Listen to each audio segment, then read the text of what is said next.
Hello and welcome to State of the Economy, a show that connects you with key policymakers and corporate leaders. Today we have with us a very special guest, Mr. Sigve Brekke, who is the Managing Director of Uninor India, a telecom company which was the receiving end of the recent Supreme Court order cancelling 122 licenses. Welcome to our show, Mr. Sigve. Thank you. I'll start straight away with the one big question.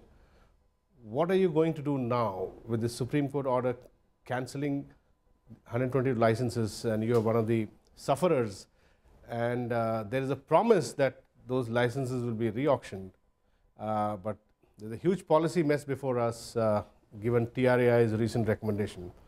Now, you have already created 43 million subscribers in India across 4 or 5 states. You've spent nearly $3 billion. What do you do from here? Well, and now this matter is in the hand of the government. It's the Supreme Court has come out with an order which is very clear. The regulator, TRAI, has come out with their recommendation, which is very clear, and now it's all up to the government, which means that everything I do now, it's to try to give my views to the government itself. And we are not only doing that alone. The entire industry actually is now for the first time in 10 years united. Yeah. And what we are basically telling the government is 2 things. One thing is that the TRAI recommendation is not what the Supreme Court asked the government to do. It doesn't adhere to the spirit of the Supreme Court order, right? Not even close, and I can come back to that. So that's one.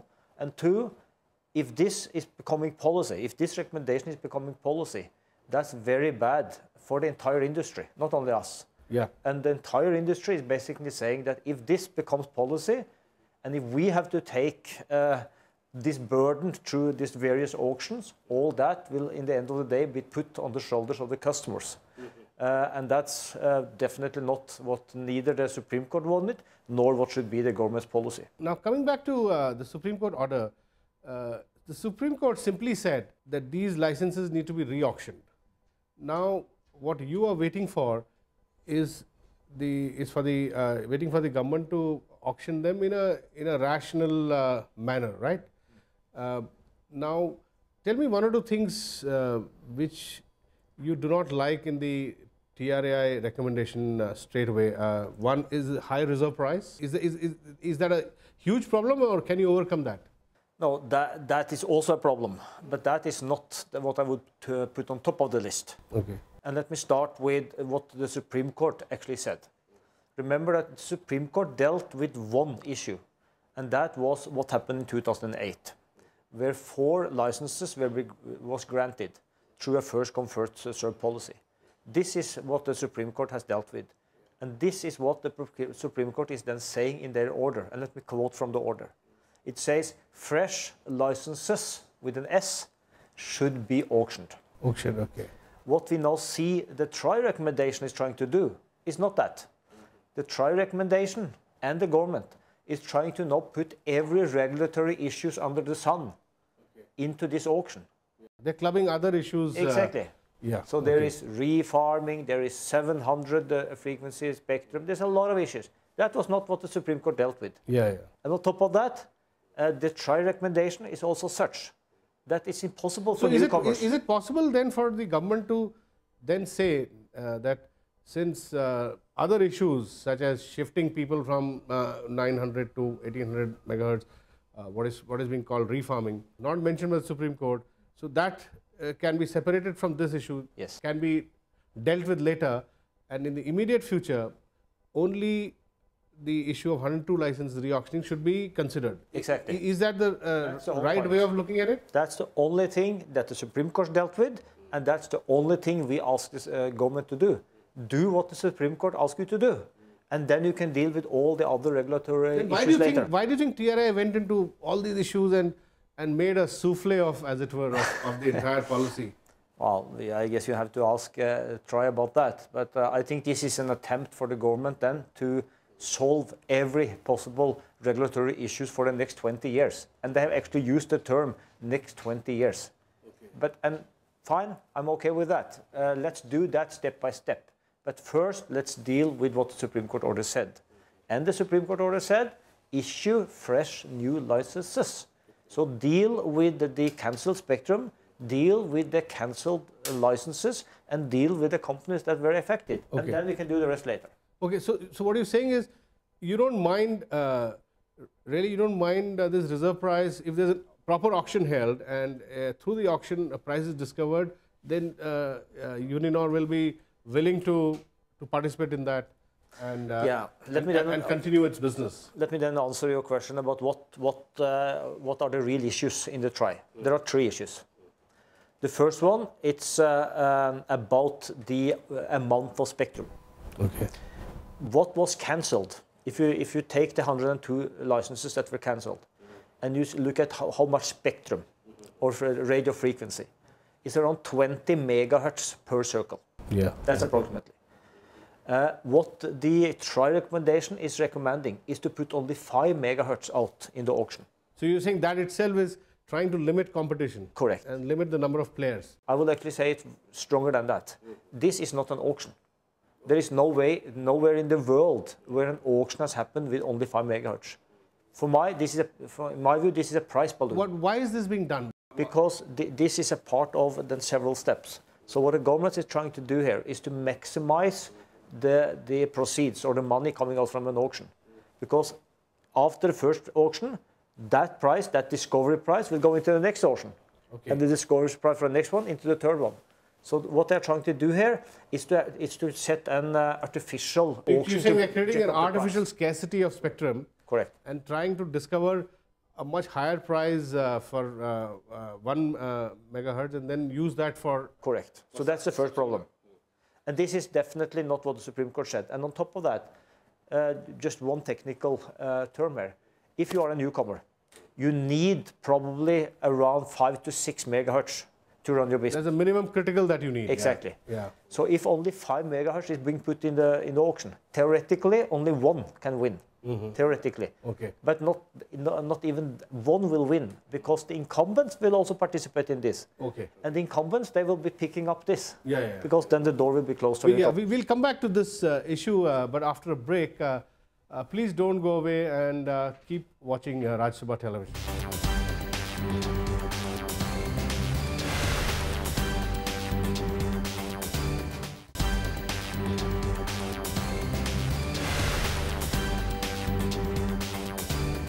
Welcome back to State of the Economy. We are having a conversation with the Managing Director of Uninor, Mr. Sigve Brekke. Mr. Sigve, we were talking about the Supreme Court order, the recent order on 122 licenses cancellation, not being observed in spirit. Now, the key issue that you're raising is the way TRI recommendations have come and the way government seems to be implementing the order. You're saying that they are limiting the number of participants. Earlier, 4 people got licenses. Now, you're saying that the amount of spectrum that they are putting up for auction will probably create only 1 new player, right? Is that what you're saying? Not even that. Not even that. Now, have you discussed this with the government? Now, this is it's a very logical and a very scientific argument. I mean, there can't be 2 opinions on this. What is the government saying on this? The government is saying on this that they need everyone to participate. Okay. They say that they need to reduce the amount of spectrum in the first round because there will be more round later. Okay, so they're saying that you first participate in this, you may not get it in this. However, in the subsequent rounds of bidding, you can participate again and you're sure to get it. Correct. But the problem with that is that works if you're an incumbent, because you have a running business, you have a running license, you have a running operations. For us, our licenses are you're running against time, yeah. Exactly, but our licenses are gone after that auction. Yeah. So if you don't win in this auction, it's over. Okay. And that's the main. And if you go back to the spirit of the. And this is peculiar to a peculiar problem to your operation, because you're the only one among the new licensees who have created such a huge network of subscribers, right? And go back to 2008. I just want to go back to 2008 for 1 second. The political intention in 2008 was to increase competition. It was not to give out spectrum to the incumbents. It was to, on purpose, increase competition with issuing more licenses.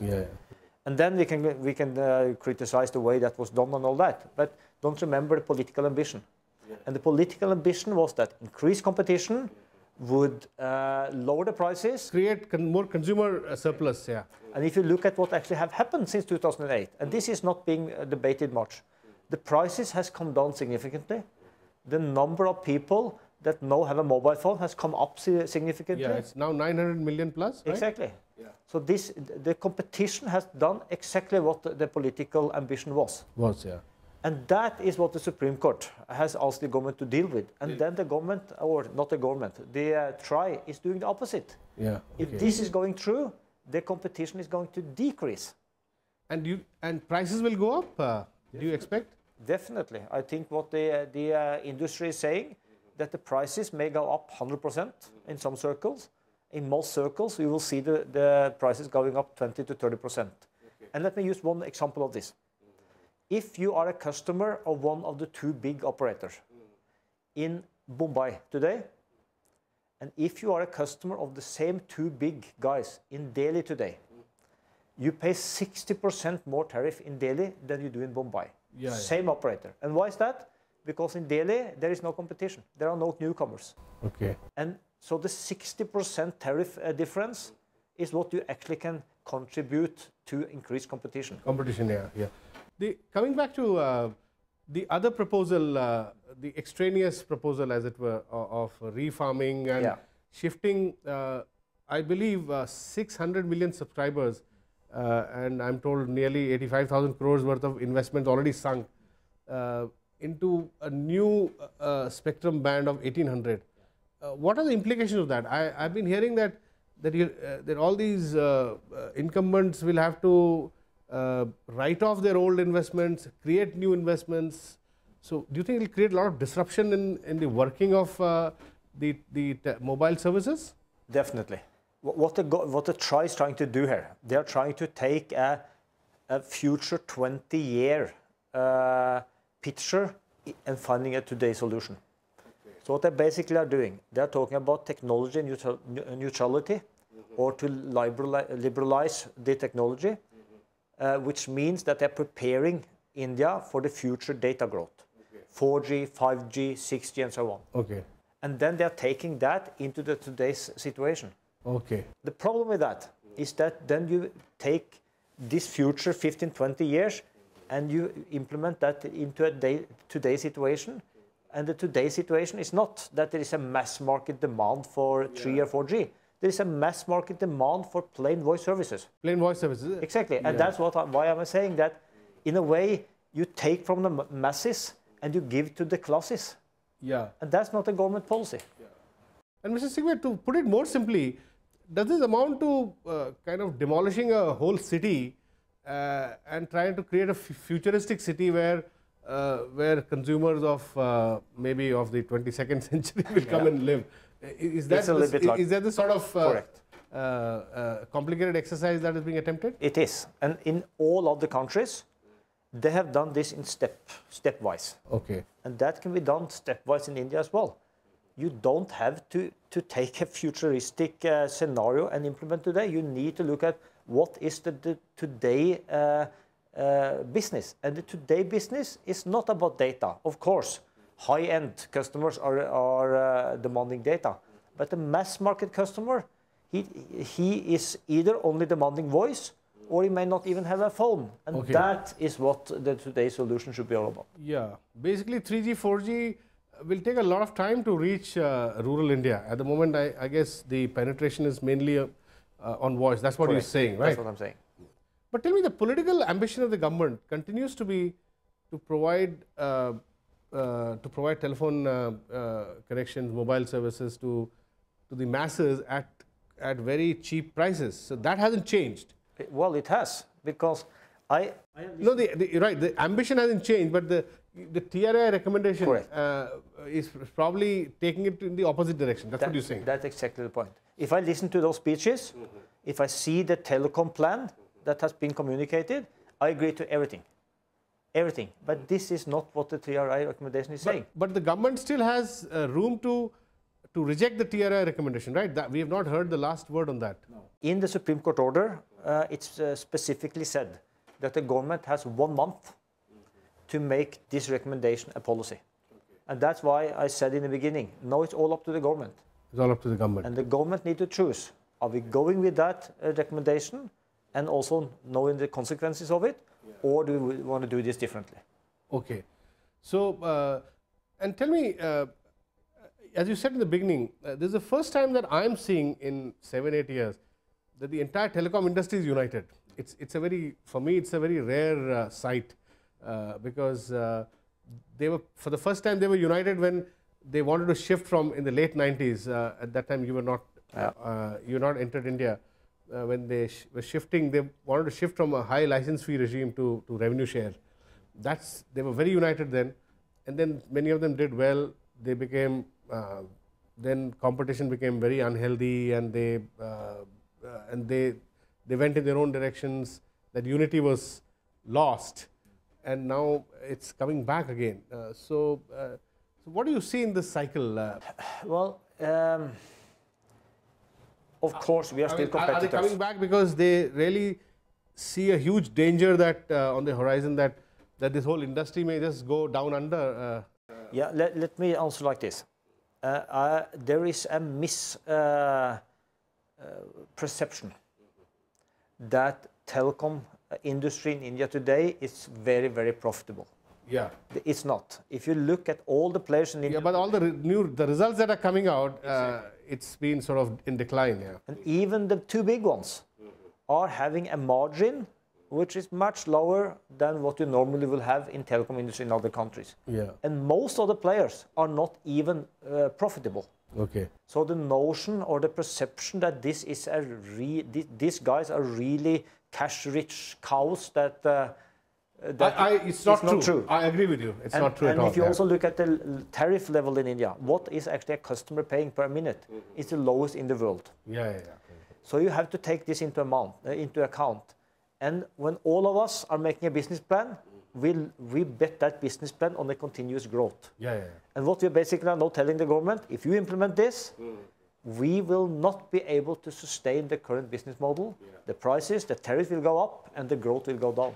Yeah, we'll discuss this in greater detail, but after a break, please don't go away and keep watching Raj Sabha Television.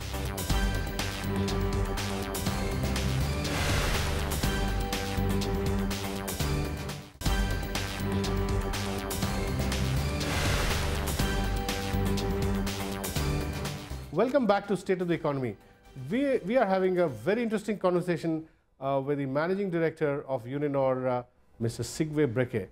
Do you think at some level the incumbents, the old players, they took a wrong call? They overshot their ambitions, and they tried to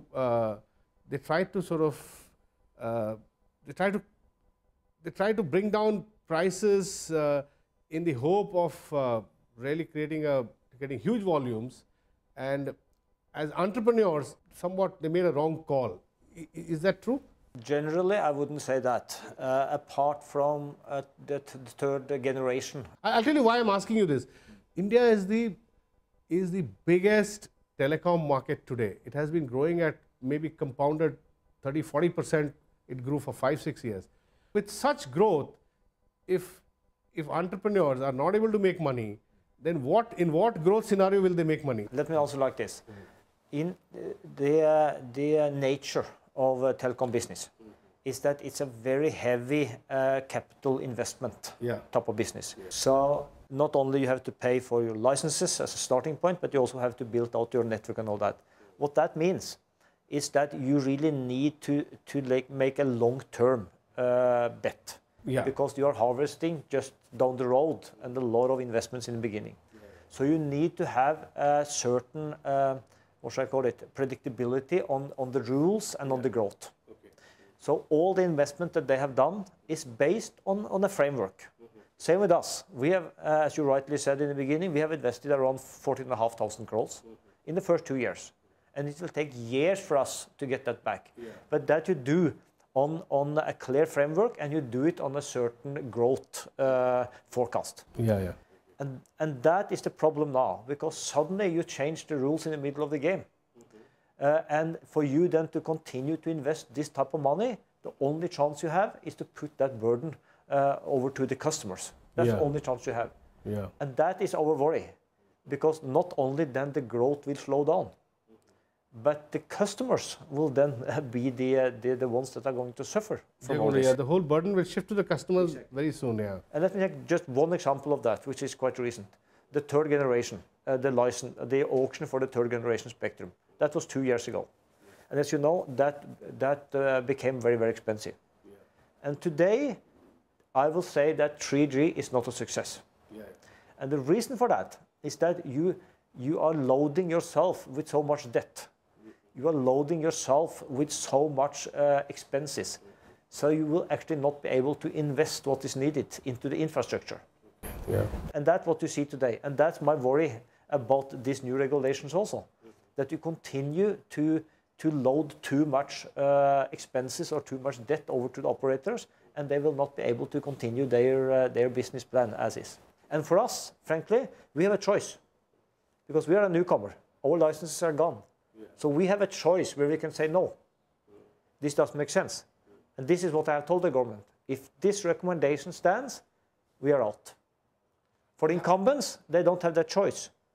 So their choice is then, as I said, to slow down their business, to reduce their investment, worsen the quality. So coming back to your business, Mr. Sigve, I've been watching you on television. You're trying to motivate your team. You're going to various circles. I saw in UP, you're trying to meet your customers. You're clearly, you're acting as a general who's trying to keep his troops together. Now, obviously, there's optimism that some solution will come in the form of policy, which will enable you to continue your operations.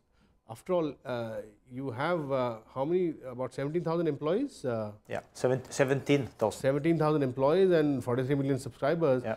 So it will not be easy for you to just call it a day and move.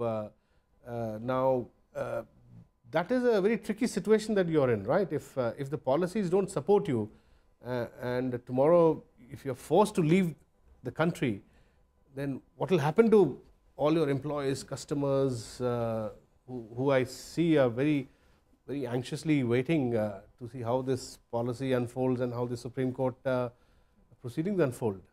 Now, of course, I'm very worried about this. And that's why I use the term, I may be forced to leave. This is not by choice. And we have just started our business. We are only 2 years into our operations, and then 4.2 crores customers. It's quite something 2 years into the operation. So we came here to stay for 10, 15 years. But if it's impossible for us to go through this auction, then 7 days after the auction, the licenses are gone. So there's nothing we can do with it. And that's what we're trying to tell the government now. You need to look at this recommendation and do necessary changes such that people like ourselves have a chance to go through it. Do you feel, Mrs. Sigve, that we have come to this situation partly because of bad policy, which is not in doubt, and the way it was implemented, which is also not in doubt? Do you think that some share of the blame must be also taken by an industry which got maybe too greedy, which sort of which started which created such unhealthy competition, especially when it came to cornering spectrum and looking at stock market valuations, and generally corporate practices in this sector. Do you think could have been better and could have been in a way could have helped create a better environment for the growth of industry? No, I don't think really I want to get into that. I have been here myself only for the last 2 years, so what I can say. That's why I'm asking you, because you've been here only for 2 years. You would have studied what happened before 2 years, so No, but I think we are used to this in other countries also being a very, very competitive sector. And but do you think the competition here became a bit unhealthy? Like now, of course, there's unity. As I see, there's pictures of all telecom CEOs holding hand in hand, no? Like they're getting married or something. Yeah, well, don't read too much into that picture.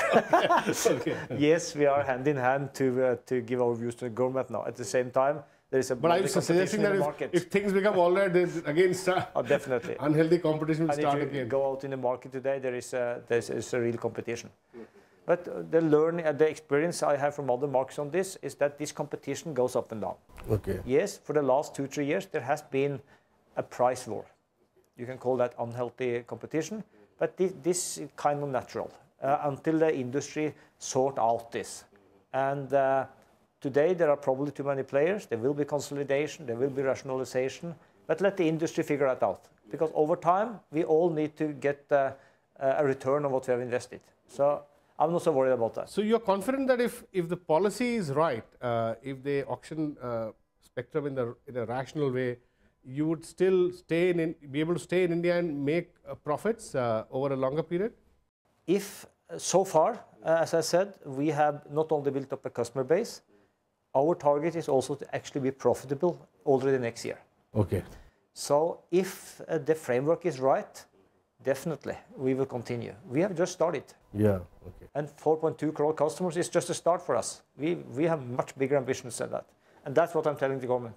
Let us continue with what we came here to do. All the very best, Mr. Sigve, Thank you. in your endeavor here, and thanks for being with us. That is all we have in this edition of State of the Economy.